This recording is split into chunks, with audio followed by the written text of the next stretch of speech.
പൂജാരി നൽകുന്നത് കുങ്കുമമാണെങ്കിൽ കൊള്ളയ്ക്ക് ദൈവം അനുമതി നൽകിയെന്നാണ് വിശ്വാസം. ഭസ്മമാണെങ്കിൽ അനുമതിയില്ല. எதுவாக இருந்தாலும் ஆனால் கோயிலில் போய் சாமி கும்பிடுவேன். சாமி கும்பிட்டு உத்தரவு கேட்பேன். இந்த தொழிலுக்கு நான் போகும்போது கிளம்பும்போது உத்தரவு கேட்டேன். உத்தரவு கொடுத்துச்சு, போனேன். ട്രിച്ചി രാംജി നഗർ പതിറ്റാണ്ടുകളായി കൊള്ള കുലത്തൊഴിലാക്കിയവരുടെ സങ്കേതം. കൊള്ള സംഘങ്ങൾക്ക് പ്രത്യേക ആചാരങ്ങളും വിശ്വാസങ്ങളും.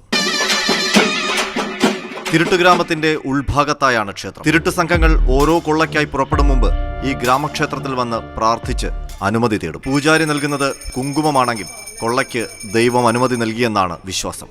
ഭസ്മമാണെങ്കിൽ അനുമതിയില്ല.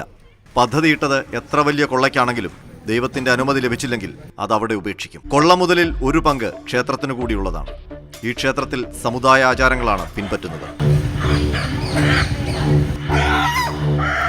ആദ്യമായിട്ടായിരിക്കും കേരളത്തിൽ നിന്നുള്ള ഒരു മാധ്യമപ്രവർത്തകർ വരുന്നതിലെ ഉറപ്പായിട്ടും. കാരണം കേരളത്തിൽ നിന്ന് ഇതുവരെ ആരും ഇങ്ങനൊരു ഗ്രാമത്തിൽ തന്നെ ആരും വന്നിട്ടില്ല, മാധ്യമപ്രവർത്തകർ ആരും വന്നിട്ടില്ല. ഇവിടെ നിന്നാണ് ഈ ക്ഷേത്രത്തിൽ നിന്നാണ്, ഈ ക്ഷേത്രനടയിൽ നിന്നാണ് ഈ മോഷണം നടത്താൻ പോകണോ വേണ്ടോ എന്നൊക്കെയുള്ള ഉത്തരവ് അവർ തരുന്നത്. നമുക്കിവിടെ ഉച്ചത്തിൽ പറയാൻ പറ്റത്തില്ല.